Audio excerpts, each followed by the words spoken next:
Americans cannot afford to live at all, okay? I just had a conversation with some co-workers, and they told me that some of their family members are actually living in their cars, right? They're living in cars to save money, right? They shower at the gym, and they just sleep in their cars to save money and all that stuff because the rent is way too high.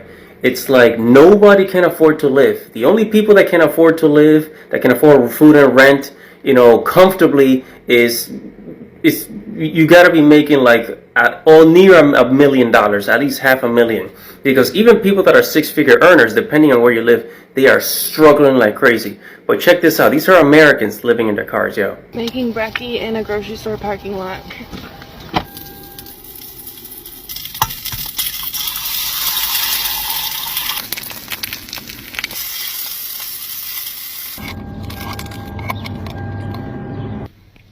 I eat off the pan because less dishes. Somewhere. Day 37 of living in our car. We've been living in our car for 37 days.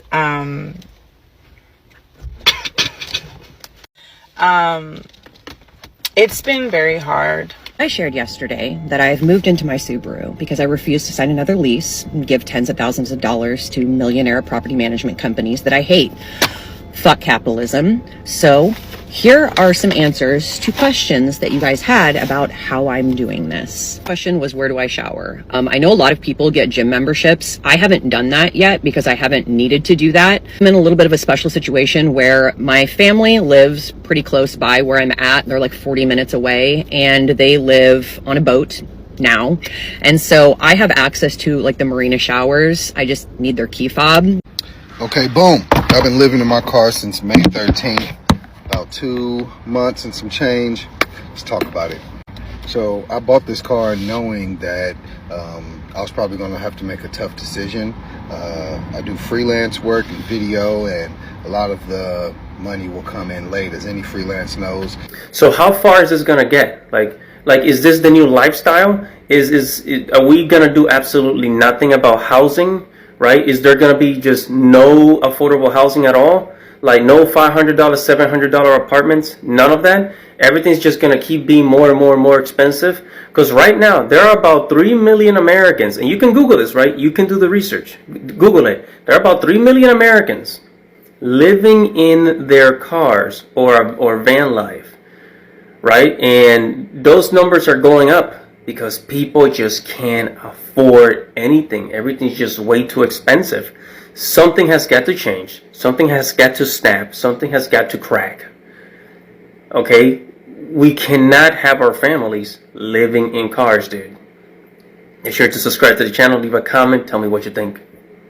That this is going to, maybe not necessarily the new norm, but I do think, unfortunately, people living out of cars or building, living the van life or whatever it is they got to do to get by, that may be the norm for a while. Until we figure out how to get this cost of living under control. Because it really is nuts right now. I mean, me going, my wife shopping for groceries, or taking the kids just like out to eat, or if we get like run through McDonald's or something real quick. I mean, even McDonald's has gotten out of hand. I mean, sometimes I go get, we'll get like a burger somewhere. It's $20 for one meal per person.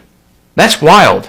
And I really think a lot more people are probably going to have to, unfortunately, go to this lifestyle until times get better, which who the hell knows when that's going to happen. So yes, I am pregnant. Pregnant with my 6th child. This is going to be my 4th baby daddy. Yes, it's true. Yes, I am homeless. I'm homeless. I'm living out of my car. I'm living out of hotels. I'm living from pillar to post, okay? I have no job. Yes, I have no job, okay? We listen and we don't judge. I have no job. I'm 35 years old, living out of my car, pregnant, not with the baby daddy, by myself.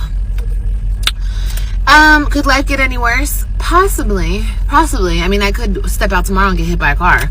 And then we're in the hospital. Shit, that would not be good. So the next time somebody comes to my comments asking me questions, refer back to this video. Yes, I know I'm old as okay?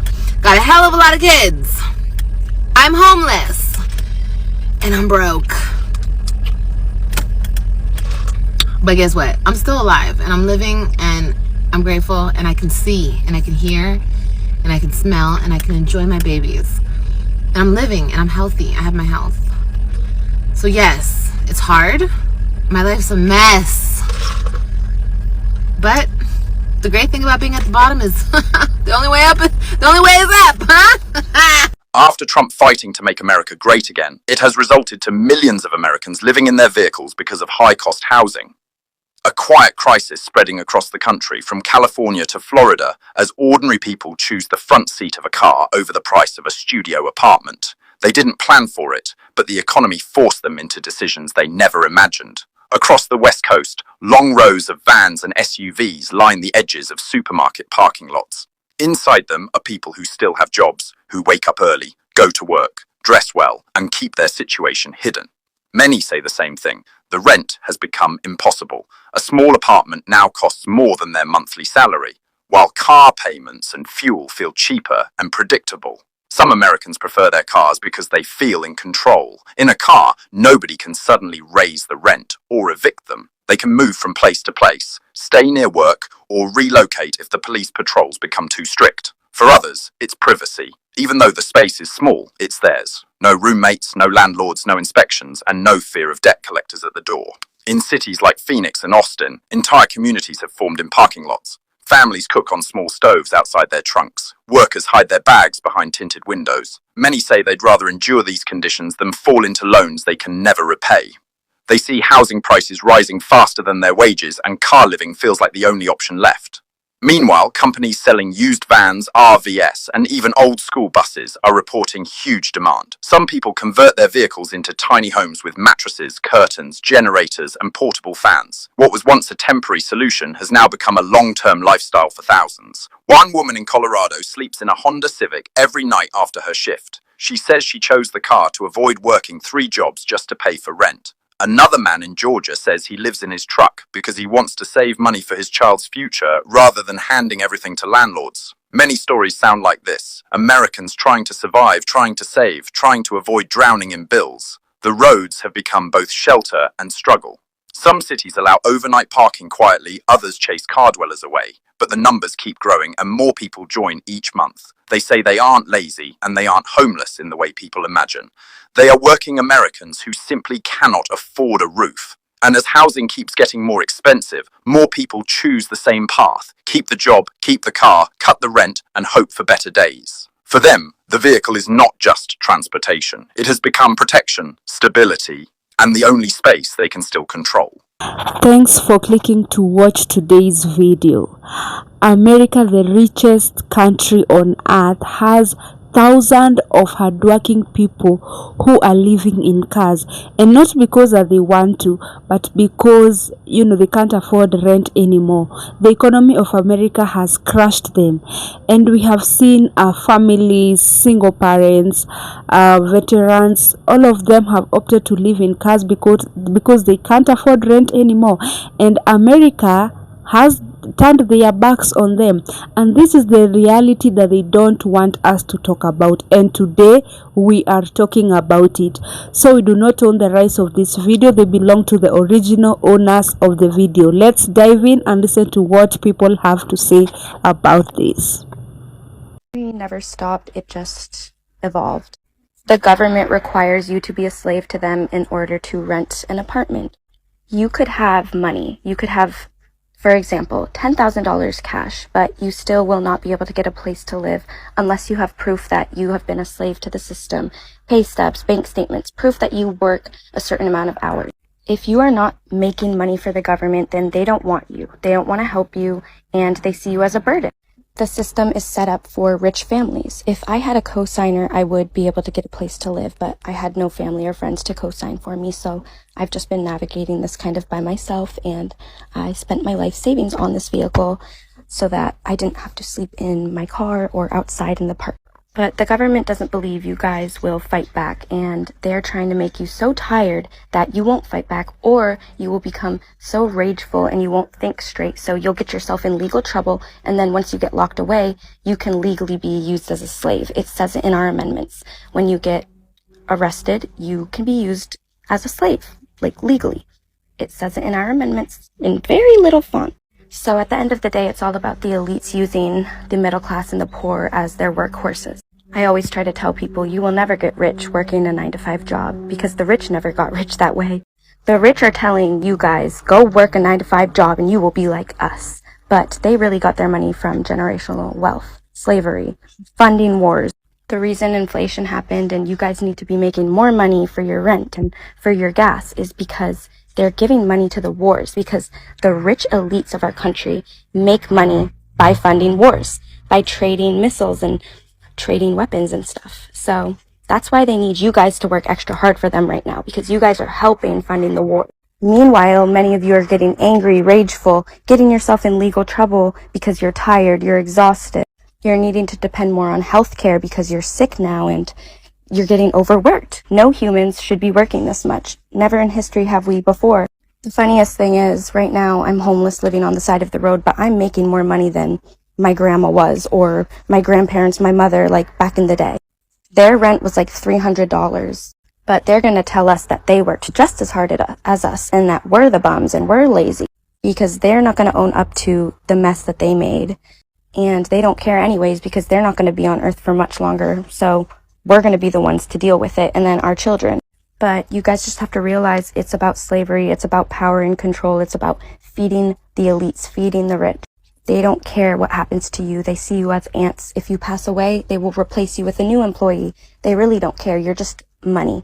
You make money for them, and they even say money doesn't exist. It's just meant to control you because they know money doesn't exist. They trade numbers. They do not trade money. Money is paper. It's a made-up thing to control the middle class and the poor so that you guys stay in your lane. So you can keep getting angry like this, but that's not going to do anything. You have to become brave. Stop depending on the government.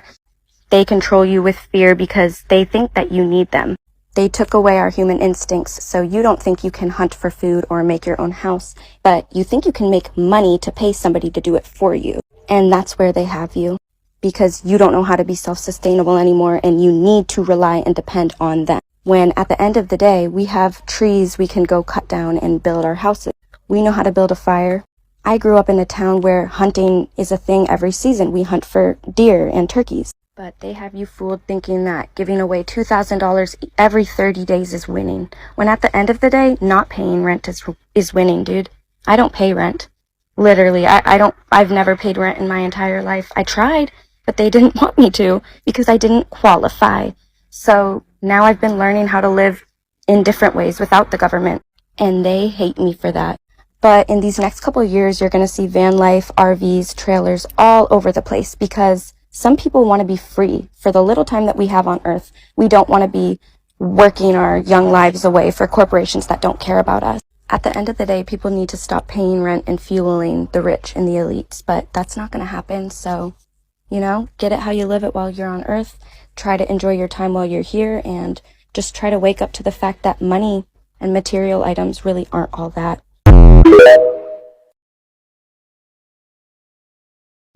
I'm starting to see a lot of single homeless mothers with kids, and I don't understand what's going on. It's like a pandemic that's going on around here in the U.S. Where is all this? Where are the fathers for these kids at? I don't see how a man can have his kids. We always look at the woman, and I ain't saying this because I'm a simp, but I know I have kids. And I know if me and my wife wakes up separate, I can't see my kids homeless. I can't see my kids with their mom who's struggling. I'll take my kids. As a matter of fact, I'll take my ex-wife, my ex-girlfriend, and baby mama. Hey, come on. Come live with me. I don't care what we got going on. Them kids, man. Like, how are we having these homeless people? Where are these men at? Who are we? Like, where are these men? And as a man, how the hell do you see your woman homeless with your kids and think that's okay? I don't know what is going on. This time right here is trying. It's some trying time. It's some hard time, man. But if you're a man and your woman is, listen, sometimes you have to F them differences. You have to shut it. Them differences that you all got in your relationship, screw it. Your kids are homeless. I don't get it. As a man, I don't know. Maybe my pride won't let my kids go homeless. Or even my ex-wife, my ex-girlfriend. I can't do it. Especially when they have my kids. What's the point of being a man? I get it. Some of them women, sometimes they have this and still is your kids regardless what they have. Some of y'all need to be humble, man. Y'all need to be humble. I don't know, man. There's some crazy shit going on. Millions and billions of people in America do not have anywhere to live. They do not have homes. And millions of people in America have resorted to living in their cars. And yet there is houses and apartments that are empty. Why is this? Because this is the epitome of capitalism. People in America, the rents are so high that they cannot afford to live in a home. And so most people, when you get a job, what you do, you buy a car in which you live in. This is the global king, if you like, of capitalism. These are the people who have gone round the world destroying countries, trying to enforce democracy and capitalism. And America is a failed state. Make no mistake about it, it's a failed state. The numbers of homeless people in America is catastrophic. The number of people living in cars is even bigger. And yet, a lot of people around the world think that they're going to get to America to make that American dream. It is just that. It's a dream. It doesn't exist. Across America, we are seeing parking lots which are full of cars, and those cars have people inside who are living there. They have made their cars, their homes, because they can't afford rent anymore, and they are saying that rent is no longer affordable. And actually, these are not lazy people. They are hardworking Americans who some have multiple jobs, others are working, but yet they are trying to balance, is it food or having a roof over their heads? So this shows really that something is wrong, because how can a country call itself great yet it can't even give its citizens a home, somewhere they can lay their heads? So it's something that is so saddening. And people are really saying that the economy of America is the one that has made them to be in that position, because the grocery prices are up, everything is up, the egg prices, gas prices, and so they have to choose, is it rent or food? And some are choosing to live in their cars so that they can continue living well. And actually, most of them are saying that living in their car is cheaper than even owning an apartment, because right now a 1-bedroom, a 2-bedroom is so expensive, and they prefer staying in their cars because they can go from one point to another. And they are saying that living in their cars has really saved them from a lot of things like rent, eviction, and so much more that comes with staying in an apartment. So guys, what do you think? Does the housing crisis, will it really get better with time, or this is just the beginning of something else? Kindly drop your thoughts, and don't forget to like, share, subscribe to our channel. Thank you so much for watching. See you on our next video.